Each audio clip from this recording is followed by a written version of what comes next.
Wu-Tang Forever comes out, I think June 3rd, something like that, right?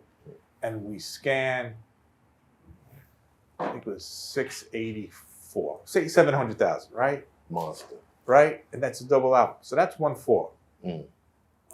Debuted #1 around the world in every country. And I know what numbers we did billing wise. So I tell the lawyers, hey, there's a check coming for XYZ amount of money. And it's between 2 million and 10 million, right? So I'm getting married July 3rd, and their fiscal year ends July 1st. So I knew we'd get the check June 30th. The CFO calls up, says, I think they made a mistake. I'm like, what are you talking about? He goes, we got a check for $300,000. What? And I'm like, that's exactly what I said. It has to be a mistake. Zero missing. Right? So I go, call and just find out where the rest of the money is. They said, nope. What happened was because the record's so big, we pressed and manufactured another 3 million records. Wow. So that money, if it costs $2 to press a record, that's $6 million. Shit. That's my fucking money that they're sitting 3 million records in a fucking warehouse, a double album. So I call back to see if I go, who signed off on this? They said, you did. I go, physically impossible because I don't sign, like I learned I don't sign and I don't talk in a house. Like, Right. That's what you grew up learning, right? So I said, either we're going there right now to see whose signature that is, because it's definitely not my signature. And my CFO knows, and my partner knows, everybody knows there's no fucking way. Right. So they forged somebody's handwriting. But that was the game. They own the manufacturing company, so they paid the manufacturing company. They got paid by the they get paid. And that money, all those records sitting on the floor, You paid for. that's supposed to be my money. And that's, that's the game that they played then. Now they play game, it's different now. But it's still the same method. Music definitely controls it definitely has big influence on the people. Right. You know what I'm saying? And I think that's why all these big corporations, want such big pieces of it, because it actually controls the people, man. Like, you know what I mean? Like, whatever's hot, like music can make a brand pop out of nowhere. Yeah. You know what I'm saying? And we figured that out. Pop Smoke started saying Dior, and everybody's wearing Dior. You know what I'm saying? It's just so music, but that's just clothing. You know what I'm saying? So if it could have a influence on clothing, what else could it have influence on? You know what I'm saying? Whatever's the hot thing is what it would do. And I think what the music industry, I feel like there is a fucking, like, they don't want certain shit to be in the music. What exactly don't they want? The shit that's gonna get us right. Right. They've never played conscious hip hop. Yeah, they don't want us to be. No, conscious hip hop got cut. Well, you got to remember that conscious hip hop. That's where it started. Well, right. Well, remember if you listen Billie to Holiday. They continue to lock her up for singing Strange Fruit. Right, Strange Fruit. Educating people about people being hung. Right. And every time she sing it, they put her in locked her jail. up. Correct. Every time. She ain't But like that. they gotta maintain the status quo. So you know how they use crack back in the day? They use crack back. No, I need you to talk louder. They use, I'm saying, help me project a little better. They use crack back in the day to break down the hood.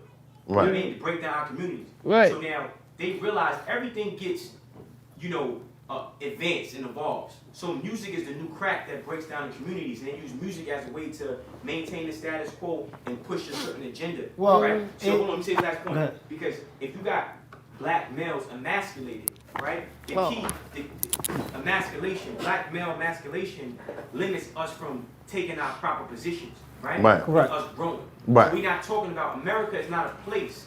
America is not a home, it's a hotel. Black people, we the only people that view America as our home, right? So China Black can make China over Mac. here. China Mac. China Mac, right? Yeah. He can make music over here, grow and invest back in China. Right. Right? A lot of people from other cultures, they have their connection back to their homeland. We disconnected.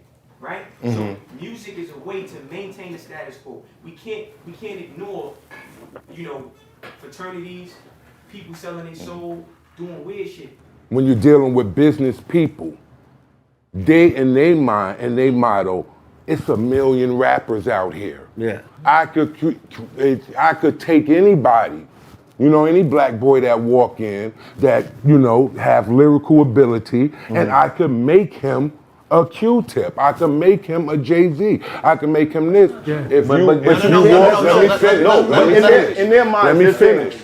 All right. If you walk in, if you walk in there and you start dictating and telling me all of this stuff and all that, come on, I don't got time. I don't got time for that. Yeah, it's like he know too much. You know what I'm saying? He know Yeah, too get much. out I of don't here. I want. don't Yeah, have get him time out of for here. that. We spoke about And this. that's in business all the way We across spoke the about board. this They the know too very much, you first don't want time. them. The very first time I was on this show, Shit crazy. we had this exact discussion, and I broke down exactly the reason why that happens, why it happens so often, and why they get away with it. It stems around the age gap so crazy, and people act like they just don't see it. You're Interscope, he's Atlantic, I'm Def Jam, I'm Universal. It's gonna be super difficult for me to find a prolific artist with the streetwise acumen of a Jay-Z. It's gonna be super hard for me to find the talent level of a Common, an Andre 3000, a Q-Tip. How hard is it gonna be to find these guys? Damn near impossible to find generational talent that makes something like Can I Kick It that reverberates decades after the song is over. Super difficult to find those. But if I make the littles popular, these things that don't take a lot of lyrical skill to create, a lot of creativity to create, if I make that popular, I can replace it every time it burns out. And as long as I keep them separated from where the knowledge is, from where the information is, from the people who can tell them how to do better, as long as I keep them away from them. So what do I do? Yo, anybody over 30 is corny. They wash. Don't listen to them. They whack. You can't get them. They old. They broke. They corny. Don't. Never mind what their bank accounts might actually look like. Never mind what the long money might actually look like. Fuck all that. I'm just gonna tell you, they not hot. They not popping. They wash. They corny. Stay away from them. Q-Tip walks up to you and goes, "Bro, we need to talk." Master P walks up to Kodak Black and goes, "Yo, you need to let me have a look at these contracts because I know exactly what they're gonna try to do to you. I don't want nobody old around me. Get from around me. I don't want to hear none of that They've old shit. already planted Y'all want that the old triggers bullshit. of divisiveness. So what happens? What happens? Me as the label, you as the label, because I'm not interested in culture, because I'm interested in a commodity, because I don't see hip hop as a culture. I see it as a commodity. I see it as one big factory line where I could just create it, put it out, burn it out, replace it, I'm repeat. looking for a formula that I can repeat. Because that's where the money is. Right. Now see, here's what I point out to the fellow execs that I always end up beefing with, because I understand the way they think and I get it. I understand why it makes sense. If I'm gonna be an exec, shout out to Viper Records, if I'm gonna do that, I want my own era. And eras don't come from here today and going tomorrow artists. They come from legacy level, generational level talents. And you can't jerk them. Jive was like, this is your record.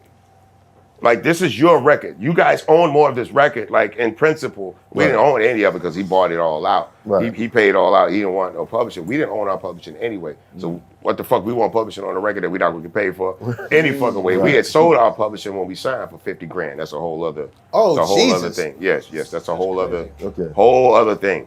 So for us, we didn't give a fuck about no back end public. We'd never gotten a royalty check. I've never gotten a royalty check from Jive Records to this day. I'm technically still $2.5 million in the hole, maybe $3 million. Wow. Holy shit. But I'm a legacy act, so in 2.5 years, my slate gets clean. You got 7 years, 7 years But almost. they never got But, money. it would be now, but we took money after a certain point. We took more money from the label after a certain point. So we were still actively operating under the license with the record company. This legacy clause typically exists for people who no longer make music, for rights to revert. Right. But because we were still actively taking money, it put like a year thing on. Because we took money, I think, because it was everybody that before 2000. Right, we were recorded before 2000, but we were still actively recording with the company till 2007. That was the last time we got a check. So for us, there's a 7-year window on top of it. So I think I still got to go to like 26 or 27. So and that's also when the Rock and Roll Hall of Fame eligibility comes up too. Ah, nice. Oh, dope. Nice, yeah. I'm hoping that's a great year for Rights Reverting is a good year.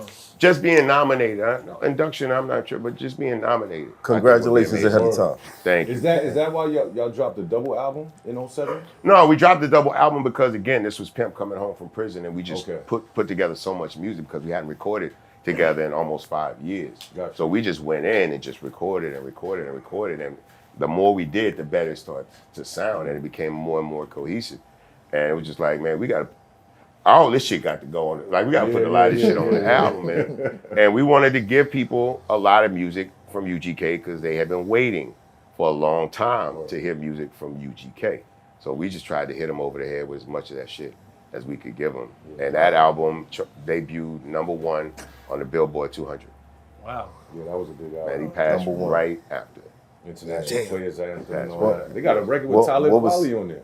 What was to achieve such a level of success? Finally, #1, everybody's pop the champagne. Look, you did it, getting all these cheers, and then to experience that right after.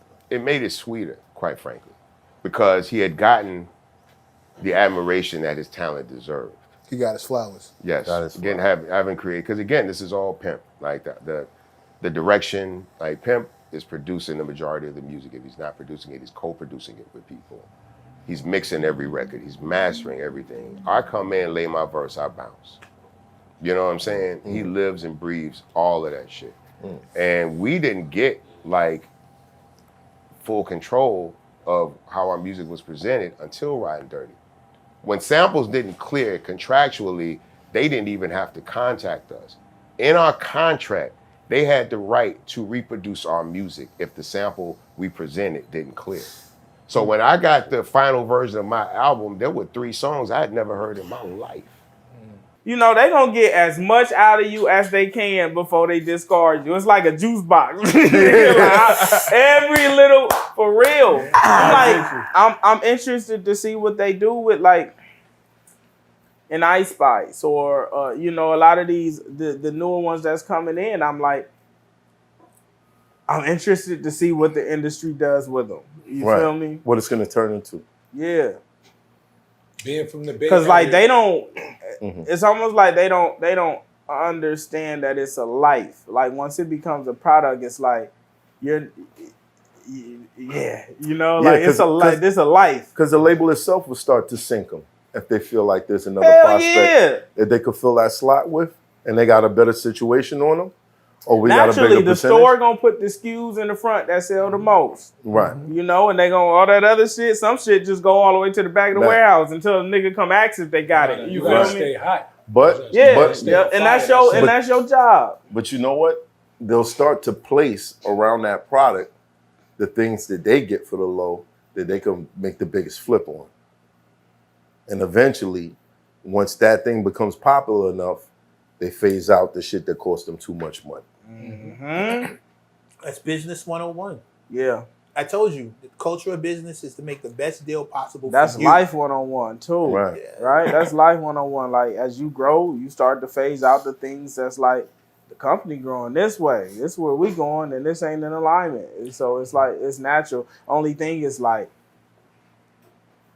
when you commodify it, it's just a different game, right? It's business. But that's what we are now. We're a commodity. We're not a culture. They don't see us as a culture. See it as a commodity.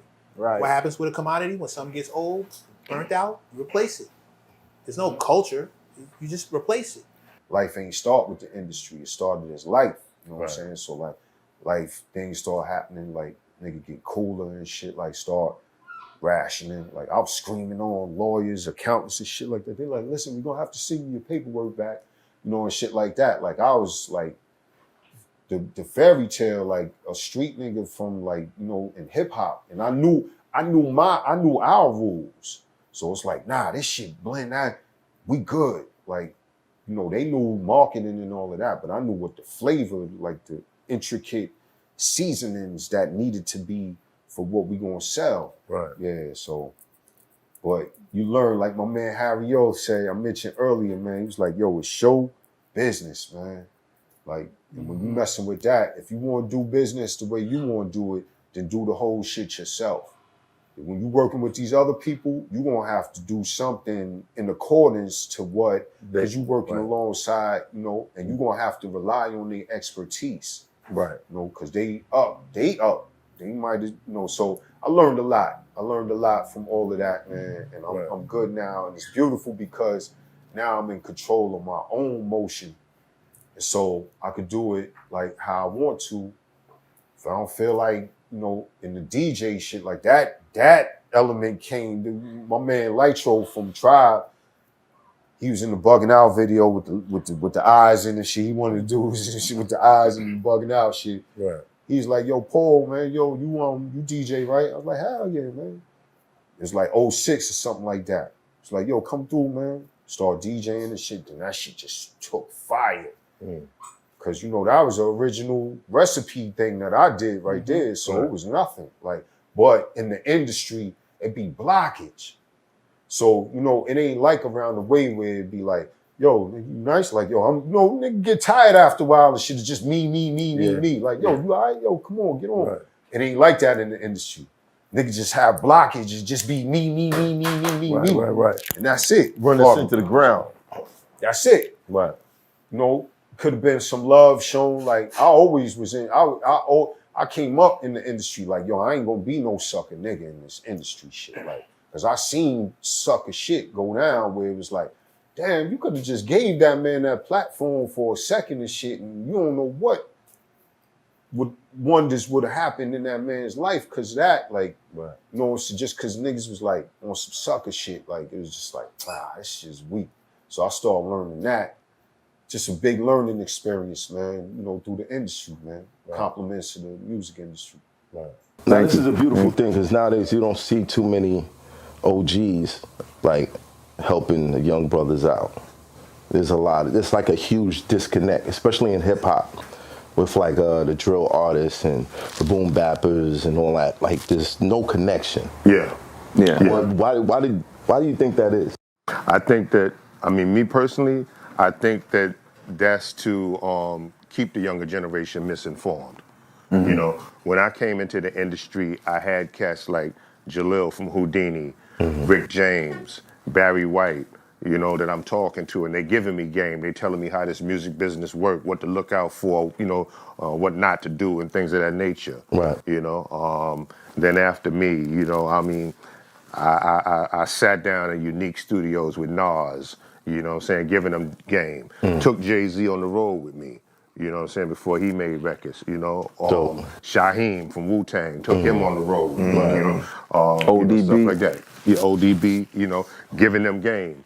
But, you know, it's like, you know, now it's like, it's the type of situation where the younger generation look at the older generation as bitter ass haters, you know, and the older generation look at the younger generation as young cats that think they know everything and their music is trash. Right. Where there's nobody, you know, really, you know, sitting with somebody younger, telling them the do's and don'ts, what to look out for, asking them, yo, won't you try this, you know? Right. And I think that that's on purpose, you know, so that they're misinformed, not educated about this industry, so that they can get, because I mean, you think about it, it's like back then we was doing like anywhere from like 3 to 5 album deals. Right. Now, you know, if someone does sign to a label, which I don't know what the fuck you would do that for in the first place at this point in time. Right. But if someone does, it's normally a 1 album deal. you know? Right. Yeah. I think to add on to that, the other thing is communication. Like that's the main thing, is how to communicate to the youngsters, right? And I think there's a deeper thing there where it's like there's a lot of cats that's dead and gone, or they locked up. If you locked up, you dead and gone anyway, right? And so there was this chasm of this whole generation of older cats that was just gone. So we outside, we got to figure it out on our own. Right. And this is how we figured it out, given the circumstances that is on the table. Right. And then some cats is coming home, or some cats, you know, it wasn't outside, so to say. And they don't want to listen to that because they're like, yo, we had to figure out how to do it this way. But the whole thing is we in this together. You see what I'm saying? Everything that Keyz just said is beautiful because it's the truth. You know what I'm saying? And that's why it meant the world to me to have him here. So now we at this point in life where I could show my secret soul, or one of my OGs. Like, you know what I'm saying? Like, yo, this is part of why I got to this point. Right. Having his knowledge and just observing conversations that he don't even remember. He was just being himself. But it like, meant yo, a lot to you. It meant the world to me. To me, yeah. Because it's teaching me. You know what I'm saying? He was teaching the whole time. He was teaching. You know what I'm saying? And me, I'm a good student. You know what I'm saying? Right. So I think that's the thing as far as on the younger generation, they got to be willing to listen. It's trapper turn smack rapper. Only smack rapper that you know is smack rappers. Got bars, I can hang with the backpackers. Trap star, I don't hang with the backpackers. I'm in the hood with the work, you heard. Making fiends leave earth, you heard. Got your baby mama thirst, you heard. Feel the flow, nigga, throw it in reverse. This the way you need to surf, you heard.